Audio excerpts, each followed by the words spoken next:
E nós precisamos sempre ter essa consciência de um ambiente de manifestação da presença de Deus. Deus é um Deus onipresente, onipotente, onisciente. Então Ele está em todo lugar. E às vezes parece até estranho nós dizer: Deus, seja bem-vindo nesse lugar, quando nós entendemos que Deus está em todo lugar. E Ele sabe e vê todas as coisas. Mas quando nós clamamos: Senhor, seja bem-vindo nesse lugar, é um gesto de reverência, é um gesto de confissão de que a presença dEle, mais do que sabida que está neste lugar, ela pode ser manifestada neste lugar. Deus pode estar presente no lugar, mas nós podemos experimentar a manifestação palpável dEle. E é essa experiência da manifestação palpável que nós precisamos desenvolver quando nós respeitamos a presença do Senhor e reconhecemos que Ele se faz presente. E Ele se manifesta no meio do louvor do seu povo. E o Senhor, Ele vai ao encontro de corações que estão dispostos, disponíveis à sua manifestação, à sua palavra, aquilo que Ele tem a ministrar e a ensinar. Então eu quero convidar você que todo domingo, quando você sair da sua casa, você já pode sair da sua casa dizendo assim: Senhor, eu estou indo ali para aquele lugar e eu quero experimentar naquele lugar um encontro com o Senhor. Eu quero passar pela porta e saber que eu estou numa atmosfera onde não apenas a presença do Senhor está ali, mas o Senhor está se manifestando naquele lugar e que a minha vida seja impactada por isso. E quando você chegar aqui, já com o seu coração preparado daquilo que você trouxe da sua casa, você já chega aqui e diz assim mesmo: agora, Senhor Deus, prepara o meu coração porque eu quero atrair a Tua presença. E a palavra de Deus fala que os olhos do Senhor estão sobre a terra, buscando quem o adore em espírito e em verdade. Adorar o Senhor em espírito e em verdade revela exatamente um coração contrito na presença do Senhor, um coração sedento da palavra do Senhor, um coração que deseja ver ao Senhor. Se você vier para cá com esse espírito, com essa motivação, com esse coração, eu quero dizer para você: Deus é fiel e Ele não vai frustrar as suas expectativas. Até porque não se trata de uma performance, não se trata de algo que a gente faça aqui para que mexa com as suas emoções. Porque se fosse assim, não precisava da ação do Espírito Santo. Bastava um monte de técnicas de psicologia, de oratória e de melodias de músicas para fazer você sentir um monte de arrepio aí. Se trata de sermos achados pelo Senhor com o coração aberto para a sua manifestação. Que a gente possa desenvolver isso aqui neste lugar como uma expressão de que nós não queremos viver uma vida à parte ou alheia da vontade de Deus e do propósito dEle para cada um de nós. Amém? Nós estamos na série Redentor, ministramos a primeira palavra na semana passada. Falamos a respeito de uma ação desse Deus poderoso na história, que não foi uma ação qualquer. Nós falamos sobre uma manifestação de Deus na história, onde Ele separou um caminho, separou uma história, separou uma maneira em que as coisas iam sendo reveladas e iam sendo concretizadas. A gente falou a respeito de Jesus como Messias e Ele se apresentando e se declarando como Messias, como Salvador, e o que o habilitava para requerer esse status de Messias e de Salvador. E a gente foi vendo que ao longo de toda a história, desde Gênesis, todas as profecias messiânicas convergiam para o cumprimento numa única pessoa. E isso fazia com que se eliminassem qualquer tipo de charlatões ou pessoas que tentassem requerer esse direito de ser o Messias, porque apenas Jesus Cristo cumpriu todas as profecias, cumpriu todas as ordenanças de como deveria acontecer a manifestação do Filho de Deus, do Messias. Então o Senhor Jesus para a história, mexe com as estrelas, mexe com os anjos, mexe com a vida dos pastores, mexe com a vida dos estudiosos, dá uma mexida ali nas emoções de um rei que estava acuado e ameaçado por conta do povo judeu. E nessa hora o Senhor se manifesta e se torna então a manifestação, a encarnação do verbo de Deus aqui na terra. Mas, apesar de todas essas evidências, e elas atestarem a respeito do Messias, algumas pessoas perguntam: será que precisa ser assim? ou esse é o único caminho, não existe uma outra forma da gente se chegar a Deus, não existe um outro caminho para se chegar a Deus que não seja, então, Jesus, o Messias. E aí eu quero abrir com vocês Hebreus capítulo 11, a partir do verso 6.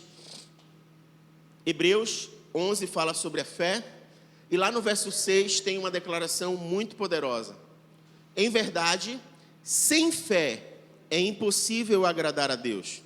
Portanto, para que qualquer pessoa que dele se aproxima, é indispensável crer que ele é real e que recompensa todos quantos se consagram a ele. Algumas traduções vai dizer que ele é galardoador daqueles que o buscam, né? E nessa tradução a gente tem então que ele é real e que ele recompensa todos quantos se consagram a ele. Não sei se você sabe, se você já tem percebido, mas uma das lutas que a gente tem enfrentado nos nossos dias é exatamente a incredulidade a respeito de quem Deus é. E entendendo as Escrituras e o que a gente acabou de ler agora, é notório e é perceptível que não tem condições de nós darmos nenhum passo em relação a saber quem Deus é, sem que haja um passo de fé. Ontem nós tivemos um encontro de jovens aqui, nós assistimos o filme Em Defesa de Cristo, que conta a história de um jornalista que foi muito premiado na sua época, na década de 80, e ele era ateu, cético, e ele se surpreendeu com um fato. A sua esposa se converteu, e aquilo era inaceitável para ele. E como pesquisador, como jornalista, como alguém que precisava, e a história é real, tá? Foi baseado em fatos reais, como ele então estava acostumado a trazer reportagens cheias de evidências, então ele decidiu ir atrás de todas as evidências possíveis para mostrar para a esposa dele que aquilo que ela estava vivendo se tratava de uma lavagem cerebral e de que ela deveria abandonar aquela fé. E ele então começou a percorrer algumas teorias, porque ele quis dizer então que se não houvesse evidências comprobatórias a respeito de quem Jesus é, então a fé e o cristianismo seriam uma farsa. E ele começou então querendo dizer que Jesus não foi visto depois de ressuscitado, que o corpo não foi sepultado no mesmo lugar que as pessoas dizem. Ele tentou até mostrar que pela cultura judaica, o relato de mulheres ele não era um relato aceitável, confiável. Era um tipo de relato que não tinha credibilidade na cultura da época. E o que é mais tremendo é que ao longo da história, e eu vou me deter apenas nesse fechamento para não dar spoiler e incentivar você a assistir o filme, as pessoas com quem ele procurou para dizer, relatar exatamente isso. Se as mulheres não são de confiança, porque os 4 evangelhos falam a respeito das mulheres chegando no túmulo e vendo que Jesus não estava lá. Se o relato não fosse verdadeiro, por que eles arriscariam deixar no relato das mulheres a evidência de testemunhal de que de fato o túmulo estava vazio? Isso não geraria credibilidade nenhuma nas pessoas. E aí toda a história que se fundamentava na mensagem do Messias cairia por terra. O que você está observando, e ele foi contestado a respeito disso, é que todos falam sobre o mesmo acontecimento. Então o cheque aqui não é se é verdade ou não é verdade, porque todas relatam o mesmo acontecimento. O cheque que você está querendo fazer e trazer, de contestar, é porque você está querendo afirmar que o fato delas trazer o relato não é algo válido, não é algo verdadeiro. Mas todas falam de um mesmo assunto, todas falam de uma mesma maneira. Mesmo que mulheres diferentes tenham sido relatadas em Mateus, Marcos e Lucas, mas todas tratam de um único fato, de um único acontecimento. O corpo não está mais aqui. A tumba está vazia. O Mestre ressuscitou. Então não é possível nós nos aproximarmos de Deus sem dar um passo de fé. E esse passo de fé diz exatamente a respeito disso. Crer que Deus é real. Crer que Deus existe. E quando nós inclinamos o nosso coração nesse passo de fé, nós começamos a experimentar outras coisas. Porque essa decisão de fé nos leva a uma postura e a uma experiência única. Ele recompensa quem age assim. Só que nós estamos acostumados a trabalhar no mundo ocidental o tipo de recompensa muito material. A gente está acostumado a ser recompensado com um prêmio, como se ele fosse um prêmio material, ou uma conquista de um determinado status, ou algum outro benefício que a gente possa ter. Só que esse tipo de recompensa que o autor de Hebreus trata, que Deus recompensa todos que se consagram a Ele ou que o buscam verdadeiramente, não está ligado a esse tipo de materialismo que acaba ocupando o coração de muitas pessoas. Abre comigo Mateus, capítulo 7, verso 7. O tipo de recompensa que o autor está tratando traz o mesmo sentido desse texto de Mateus. Pedi e vos será concedido, buscai e encontrareis, batei e a porta vos será aberta. Pois todo o que pede recebe, o que busca encontra, e a quem bate lhe se abrirá. O tipo de recompensa que nós estamos falando é a maior recompensa que um homem poderia ter, é buscar a presença de Deus e esse Deus se revelar a esta pessoa. Não existe uma recompensa maior do que aquela em que você está buscando o Senhor e Ele está se deixando ser revelado, Ele está se deixando ser encontrado. Tiago capítulo 4, verso 8 diz o seguinte: achegai-vos a Deus e Ele acolherá a todos vós. Pecadores, limpai as vossas mãos. E vós que tendes a mente dividida pelas paixões, purificai o coração. Tiago 4, 8. O que nós estamos lendo aqui nas Escrituras é exatamente essa experiência de um Deus que é recompensador. Existe uma recompensa que nós aguardamos na eternidade, morar para sempre com o nosso Senhor. E essa recompensa, por mais que você leia na Bíblia e as pessoas tentem, por conta de uma teologia da prosperidade, falar sobre ruas de ouro, mar de cristal e falar sobre mansões celestiais, os nossos olhos não podem ficar vislumbrando esse tipo de recompensa como se nós estivéssemos levando os desejos dessa terra para o desejo da eternidade com o Senhor. Mais do que isso, nós precisamos entender que a maior recompensa é estar ao lado do Senhor para sempre, é viver a eternidade ao lado do Senhor para sempre. Nós fomos acostumados a pensar no inferno com um lago de fogo, um demônio com um garfo, um chifre, e espetando as pessoas, e cheiro de enxofre, e correntes rangendo, mas não existe nada pior do que viver a eternidade longe do Senhor. Você quer saber uma definição de inferno? A definição de inferno é a ausência completa da presença de Deus. Se nós já achamos dessa vida ruim, e mais ninguém quer sair dela, nós experimentamos uma graça comum da parte de Deus. O sol nasce sobre justos e injustos. Você tem o ar, você tem oportunidades, você tem convívio com pessoas que você ama. Mesmo sendo ruim, mesmo sofrendo, ninguém quer sair dessa vida. Mesmo assim, ninguém quer morrer aqui. Todo mundo faz o possível para esticar a sua vida aqui. E mesmo diante dessa graça de Deus, graça comum que está comum a todos, mesmo aqueles que não o reconhecem como Deus, mesmo assim, nós já sentimos o que a gente sente.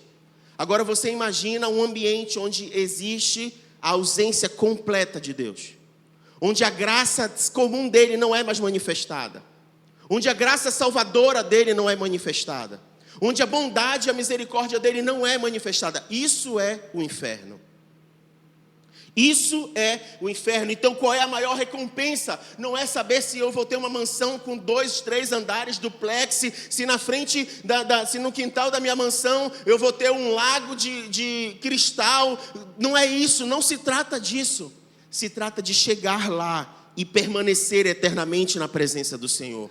E essa é a promessa que Ele faz. Essa é a promessa que Ele faz. Quem busca vai encontrar. E se você dá passo de fé em relação a crer que Deus existe, Ele vai recompensar essa busca. Ele irá se revelar. E isso só é possível, queridos, quando nós vivemos o que o Tiago 4,8 falou aqui.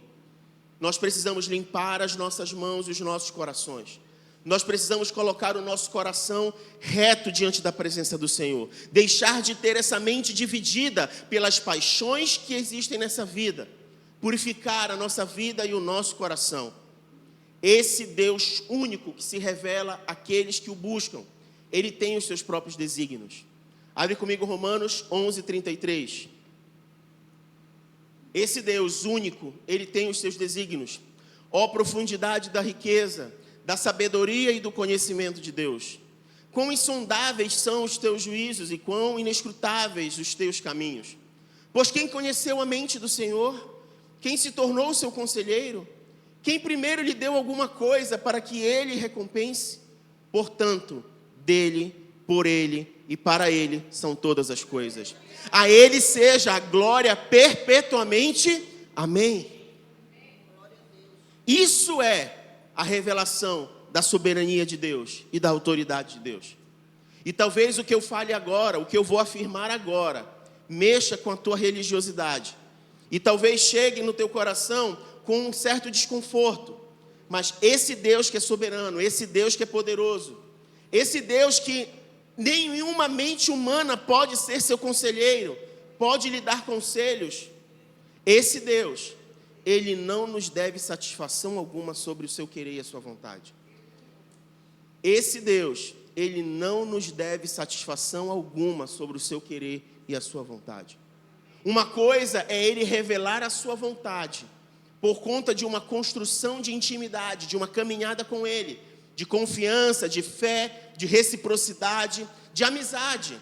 Você já deve ter lido na Bíblia, Noé foi achado diante de Deus como alguém que agradou o coração dele, ele andava com Deus.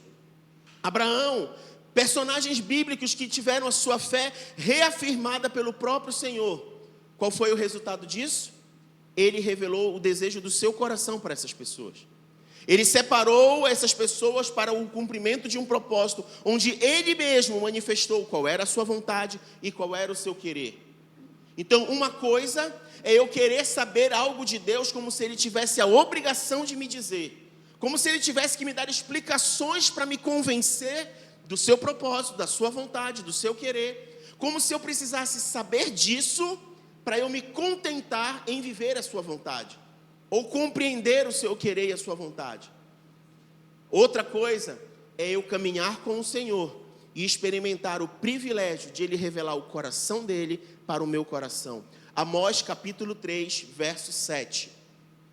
Amós capítulo 3, verso 7 diz o seguinte: com certeza, Adonai, o Senhor soberano, não realizará nada sobre a terra, sem primeiro revelar os seus desígnios aos seus servos escolhidos, os profetas. Existe um desejo do coração do Senhor de se revelar, mas Deus não lança pérolas aos porcos. Deus não se mistura, não se deixa confundir. Deus não se submete à soberba ou arrogância petulosa de corações que tentam encurralá-lo numa parede como se ele devesse explicações. Se a gente for bem sincero, às vezes é essa mesma relação que a gente cria com os nossos filhos. Por diversas vezes a gente fica tentando fazer com que os nossos filhos entendam o propósito de algumas coisas, e aí como se a gente começasse a gerar argumentos, justificativas, motivos, para que o coração dele, a mente dele processasse a razão pela qual nós estamos fazendo aquilo. E isso vai levando os nossos filhos a viverem uma expectativa, quando não há razão plausível para eles, quando eles não alcançam o entendimento das explicações, quando eles não se têm por satisfeito com as nossas palavras, então eles recusam aquilo que precisa ser feito.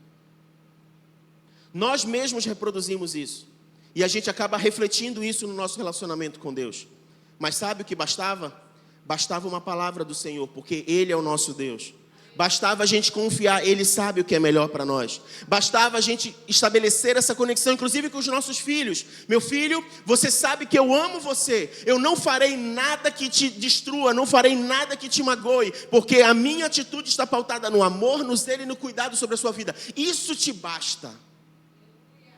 Isso bastaria. Mas a gente cria esse hábito e acaba refletindo isso no nosso próprio relacionamento com o Senhor. Dito isso, por que Jesus então é o único caminho para um relacionamento com Deus? Por que não existe outro caminho? E nós somos levados no nosso coração a questionar isso. Numa sociedade tão permissiva e tolerante, é fácil ver como as pessoas se mostram resistentes às declarações imperativas da Bíblia. A filosofia acaba trazendo esse tipo de questionamento e inflamando os corações das pessoas, falando que não existe uma única verdade, não existe um único caminho, não existe uma única maneira de fazer as coisas. De fato, existem muitas coisas na vida que nós podemos usar diversos caminhos para fazer. E essa influência tem levado muitos cristãos a reforçarem uma seguinte ideia: como um Deus de amor pode permitir que alguém seja condenado ao inferno? Muitas pessoas têm levado essas questões como um ponto de cheque e dúvida sobre as suas convicções e os seus passos de fé. Mas sabe, queridos, na mesma direção que esta pergunta é feita, é necessário se fazer uma outra pergunta: como é que um Deus justo, santo, pode permitir pessoas pecadoras em sua presença? Porque na mesma medida em que Deus é amor e as pessoas se perguntam como esse amor pode levar alguém para o inferno, a gente não pode esquecer também que esse Deus, ele é santo e justo e que ele não tolera a injustiça e o pecado. Então, como pessoas pecadoras poderiam permanecer na sua presença? Ele não é apenas um Deus de amor, mas também é um Deus de retidão, de justiça e de santidade. Ele não tolera o pecado do mesmo modo que eu e você não toleraríamos um cachorro imundo, mal cheiroso e coberto de doenças vivendo dentro da nossa casa. E aqui a gente não está falando sobre o não desejo de acolher aquele que precisa, mas de não permanecer da mesma maneira. Se você pega um cachorro nessas condições, você leva para o veterinário, você dá remédio, você faz o tratamento, você dá banho, você arruma. Ou seja, o processo é um processo de transformação para que ele permaneça ali com você. Né, Anderson? O cachorrinho está chegando, não está, Anderson? Não. Os meninos estão pedindo, Anderson, o cachorro. Mas um bonitinho, cheirosinho, pequenininho assim. Um Rottweiler pequeno assim. Tá dando para entender, gente? Nós precisamos entender que os atributos de Deus e o seu caráter revelam quem Ele é, e não uma parte de quem Ele é. Voltando à indagação sobre Deus de amor mandar as pessoas para o inferno, a gente esquece de enxergar a história como ela realmente é. Porque na verdade não é Deus que está mandando as pessoas para o inferno. A Bíblia mostra que Deus criou o homem e a mulher para partilhar com ele do seu amor e da sua glória dentro de um jardim, de um lugar perfeito, de um lugar de prazer. Mas eles, a humanidade, o homem e a mulher se rebelaram contra o propósito de Deus. Eles decidiram seguir um outro caminho. Esse caminho é um caminho de rebelião, de pecado. Os levaria ao quê? À morte. Então a natureza santa, reta e justa de Deus destruiria essa humanidade por conta do pecado. Daí entra a natureza amorosa de Deus, porque Ele enviou Jesus como homem. João capítulo 1, verso 1 diz: no princípio era a palavra, e a palavra estava com Deus, e a palavra era Deus. No verso 14 diz: e a palavra se fez carne, e habitou entre nós. Vimos a sua glória, glória como a do unigênito do Pai, cheio de graça e verdade. Então, diante da justiça de Deus, que levaria o homem à morte, Ele então revela o seu amor e envia Jesus. Filipenses 2, a Letícia leu logo no começo do culto de hoje, a parte ali do verso 10, mas eu quero ler com você. Filipenses 2, a partir do verso 6. Do 6 a 8, diz o seguinte: o qual, tendo plenamente a natureza de Deus, não reivindicou ser igual a Deus. Pelo contrário, esvaziou-se a si mesmo, assumindo plenamente a forma de servo e tornando-se semelhante aos seres humanos. Assim, na forma de homem, humilhou-se a si mesmo, entregando-se à obediência até a morte e morte de cruz. Quando Jesus foi executado sobre a cruz, há mais de 2000 anos atrás, Deus aceitou a sua morte em substituição pela nossa. A natureza reta e justa de Deus foi satisfeita, a justiça foi feita, a penalidade pelo pecado foi paga, a justiça de Deus se revelou em seu amor. Então não é Deus que está mandando homens ou mulheres para o inferno. As escolhas que as pessoas estão fazendo estão levando elas à condenação. Mas esse Deus justo que precisava ser suprido na sua justiça, Ele mesmo enviou o seu Filho como expressão do seu amor. João 3,16: porque Deus amou o mundo de tal maneira que deu o seu Filho unigênito, para que todo aquele que nele crê não pereça, mas tenha a vida eterna. Portanto, Deus enviou o seu Filho ao mundo, não para condenar o mundo, mas para que o mundo fosse salvo por meio dele. Quem nele crê não é condenado, mas quem não crê já está condenado, porque não acreditou no nome do Filho unigênito de Deus. Deus não está mandando as pessoas para o inferno, Deus está apresentando um caminho de redenção. Deus está apresentando um caminho de salvação. Jesus morreu por mim e por você, mas Ele morreu também por Deus.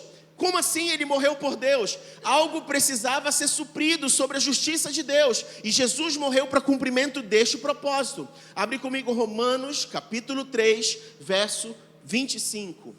Romanos 3, 25. Deus o ofereceu como sacrifício para a propiciação por meio da fé pelo seu sangue, proclamando a evidência da sua justiça. Por sua misericórdia, havia deixado impunes o pecado anteriormente cometidos, mas no presente demonstrou a sua justiça, a fim de ser justo e justificador daquele que deposita toda a sua fé em Jesus. Talvez você já tenha lido várias vezes a palavra propiciação, mas eu não sei se você já se atentou para o significado da palavra propiciação. A palavra propiciação significa basicamente a satisfação de uma exigência. Significa dizer que havia uma exigência a ser cumprida. Qual era a exigência? O salário do pecado é a morte. Uma dívida precisava ser paga. Então, quando o apóstolo Paulo usa o termo aqui, propiciação pelo sangue de Jesus, ele está falando exatamente isso. Não apenas o amor de Deus veio revelar o amor sobre a sua criação, como também a fidelidade em suprir a necessidade da justiça de Deus. Alguém precisava pagar essa dívida causada pelo pecado. Por isso, no verso 26, você lê isso. No presente demonstrou a sua justiça, a fim de ser justo e justificador daquele que deposita toda a sua fé em Jesus. Justo e justificador, agindo diante da justiça de Deus, cumprindo o propósito da justiça e da santidade de Deus, mas ao mesmo tempo justificando todo aquele que recebe ao Senhor e deposita a sua fé nele. Uma pessoa, eu posso trazer uma ilustração para você bem didática aqui. Imagine então que alguém cometeu um crime de trânsito e essa pessoa então é levada ao tribunal. E quando ela chega no tribunal, o juiz está ali olhando o seu caso e lavra sua sentença e então declara a sua sentença. E imagine então que essa pessoa que cometeu esse acidente de trânsito lá no tribunal assume a sua culpa e diz assim: meu irmão, eu sou culpado pelo que eu fiz. E aí o juiz então sentencia aquela pessoa e diz assim mesmo: pois agora então você vai pagar uma multa indenizatória por conta do dano que você causou e você vai ficar recluso um determinado período na prisão por conta do crime que você cometeu. E aí ele pega o martelinho lá, né, advogada? Pega o martelinho lá, pá, está sentenciado. E aí você pensa que ali terminou a história. Mas ele se levanta então da tribuna, tira a sua toga, desce e paga a dívida da condenação.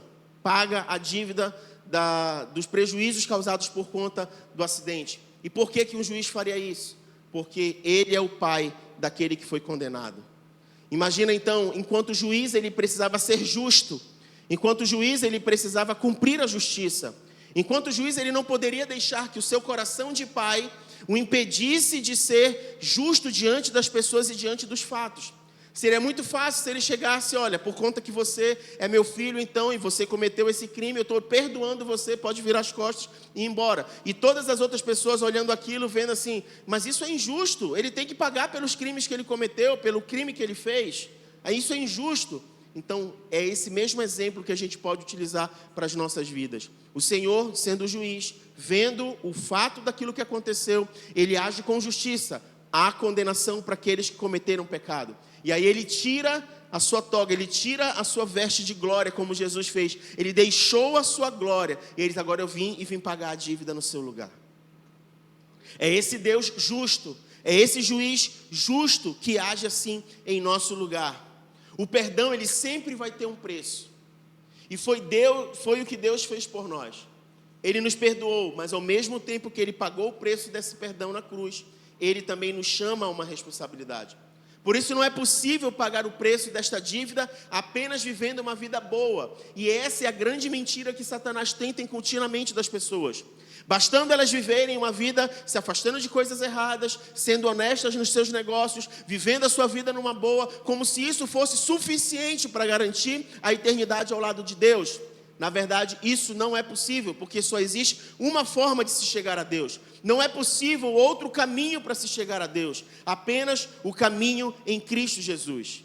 E eu quero ler com você agora um último texto, um texto de Hebreus. Ele é um pouco longo, mas eu quero ler com você esse texto. E esse texto ele traz um resumo sobre tudo isso que a gente está falando até aqui. E eu peço para que o Espírito Santo de Deus ministre os nossos corações à medida em que a gente vai lendo esse texto. O texto de Hebreus, capítulo 10. Você vai ler comigo a partir do verso 1, que diz o seguinte: assim, considerando que a lei oferece somente um vislumbre dos plenos benefícios que hão de vir, e não exatamente a sua realidade, jamais poderá, mediante os mesmos sacrifícios repetidos ano após ano, aperfeiçoar os que se achegam para adorar. Se não fosse assim, não teriam cessado de ser oferecidos? Porquanto, se os adoradores tivessem sido purificados de uma vez por todas, não mais se sentiriam culpados de seus pecados. Contudo, essas cerimônias de sacrifícios promovem, todos os anos, uma recordação dos pecados, porque é impossível que o sangue de touros e bodes remova pecados. Por isso, quando Cristo veio ao mundo, proclamou: sacrifício e oferta não quiseste, mas um corpo me preparaste. De holocausto e oferta pelo pecado não te agradaste.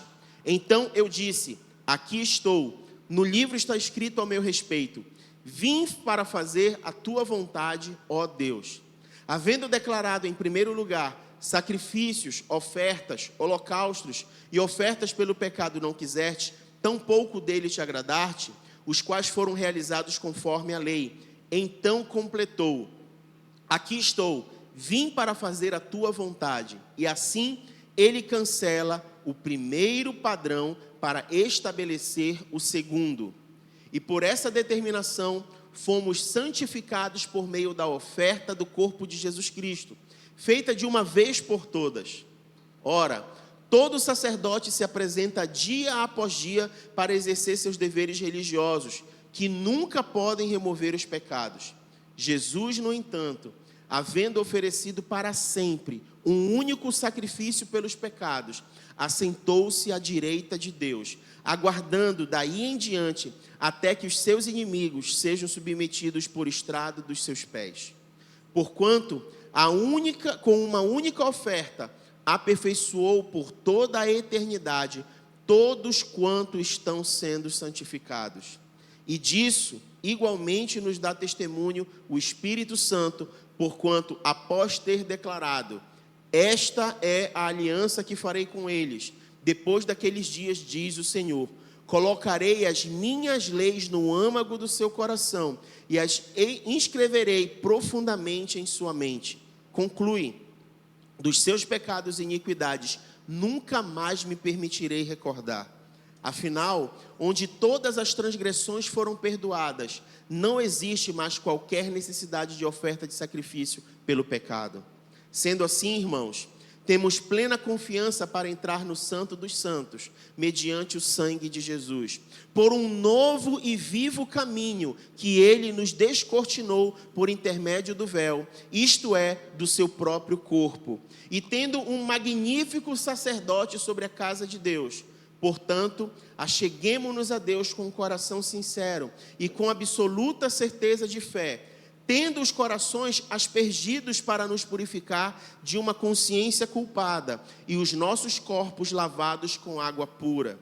Sem duvidar, mantenhamos inabalável a confissão da nossa esperança, porquanto quem fez a promessa é fiel.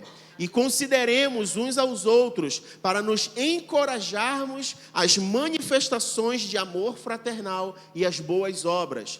Não abandonemos a tradição de nos reunirmos como igreja, segundo o procedimento de alguns, mas, pelo contrário, motivemo-nos uns aos outros, tanto mais quanto vedes que o dia está se aproximando. Porque se vivermos deliberadamente em pecado, depois de termos recebido o pleno conhecimento da verdade, já não resta sacrifício pelos pecados, mas uma horrível expectativa de juízo e fogo ardente, prestes a consumir todos os inimigos de Deus. Eu não sei você, mas é autoexplicativo. Não requer explicações. Quando a gente se questiona, então, não existiria um outro caminho? Deixa eu dizer para você, nenhum outro caminho, nenhuma outra forma, nenhum outro jeito, nenhuma outra maneira, possivelmente arquitetada pelas pessoas, seria capaz de cumprir o que o sacrifício de Jesus cumpriu na cruz. Só existe um caminho, Jesus. Jesus é o caminho, Ele é a verdade, Ele é a vida. E só existe uma forma de se chegar a Deus, é apenas por intermédio de Jesus. E nós não podemos esquecer que este caminho aberto em amor veio para cumprir a justiça de Deus. Por isso nós precisamos entender o que significa uma vida de compromisso com o Senhor. Você leu aqui, eu quero deixar esse texto de Hebreus 10 como um dever de casa para você. Eu queria que você marcasse na sua Bíblia, marcasse no seu celular, anotasse aí e deixasse Hebreus 10 como um texto para você ler ao longo dos próximos dias.